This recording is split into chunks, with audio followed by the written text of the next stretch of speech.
In our series, A More Perfect Union, we aim to show that what unites us as Americans is far greater than what divides us.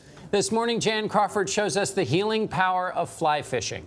She went to Oregon and pulled on a pair of waders to see how one man is inspiring others with free outdoor adventures. Good morning, Jan. Well, good morning, John. So this man, Chad Brown, he says he was really at his lowest point when he found fly fishing. So now he's bringing different groups of kids and veterans to join him on the river. And they are casting their rods in Utah, Florida, the Arctic Circle, and across the Pacific Northwest. It's a bright, sunny day on the Crooked River in Central Oregon. Just around a bend, kids are angling for trout. But what's happening in this river runs much deeper than catching a fish. We're in the wilderness. We're only here for a couple more days, and we gotta enjoy it. There's no guarantee I'm coming back here with family. Yannette Garcia is a self-described city kid. Especially living with 8 people, it's kind of rough sometimes, but it's a time to relax and just find yourself. That's what Chad Brown was hoping for when he started Soul River. The Portland-based nonprofit offers an escape into nature for veterans and kids who might not otherwise have the opportunity. What is fly fishing meant to you? It's a coping mechanism for me. It erases everything around me and allows me to focus on what's exactly in front of me right at that moment, basically.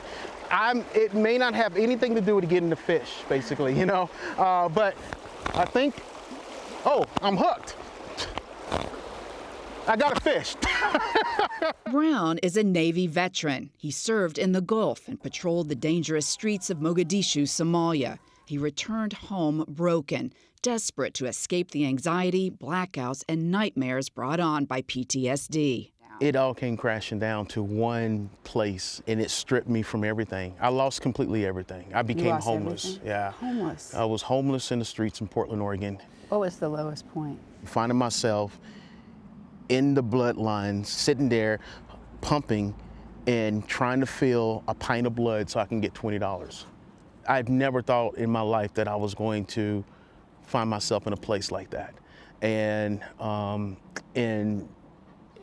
was embarrassed. He started treatment at the VA for PTSD. He got a service dog named Axe, but it wasn't until a friend took him fishing that he found his real medicine. I was like a walking zombie. With that much medication in your system, I couldn't smile. When you hooked that fish, what did that feel like? It's that jolt of energy of life that brought me into the present, where I can actually be able to feel the air, feel the currents that I'm standing in the water. It made me alive. Brown says his doctors actually prescribed nature and fly fishing, a different kind of healing he's passing along through Soul River. There are veterans out there that are fighting their stuff. There are also young people out there fighting their stuff as well. They're walking around with like duct tape over their mouths, basically, right? It's trapped inside of them. It's trapped, right. If I could bring these worlds together where that veteran serves that youth and that youth serves that veteran, they're both having the wounded souls here.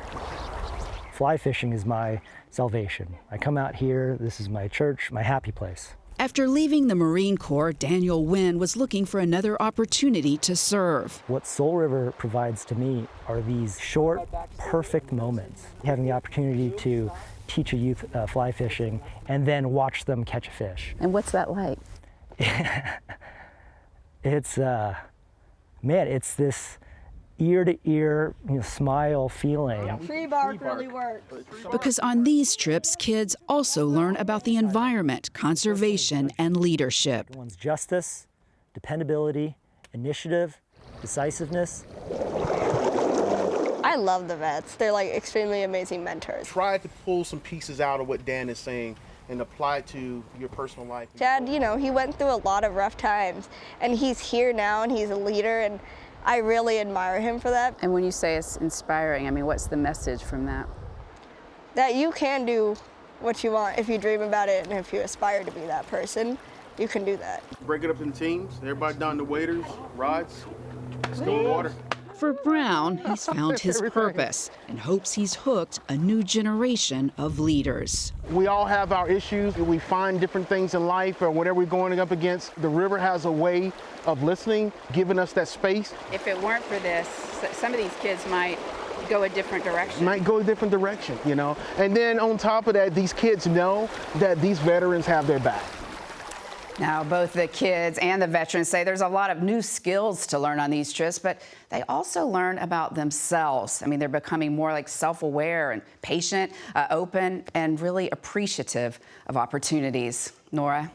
Wow, Jan, thank you so much to you and producer Kara Cleveland for bringing us that story. And it's a reminder of why our show is so great. You know, we're just about that we do these types of stories and so different about how people are helping one another, helping others who've gone through adversity and challenges and have changed things for Well, I better. just like the line he said, fly fishing is my salvation. That's a pretty great endorsement. Yeah. And when you're talking about those short, perfect moments, you could feel the short, perfect moments and hear it in the water. And that was a good one. I want to go to Oregon. Yeah. That's nice. Yeah.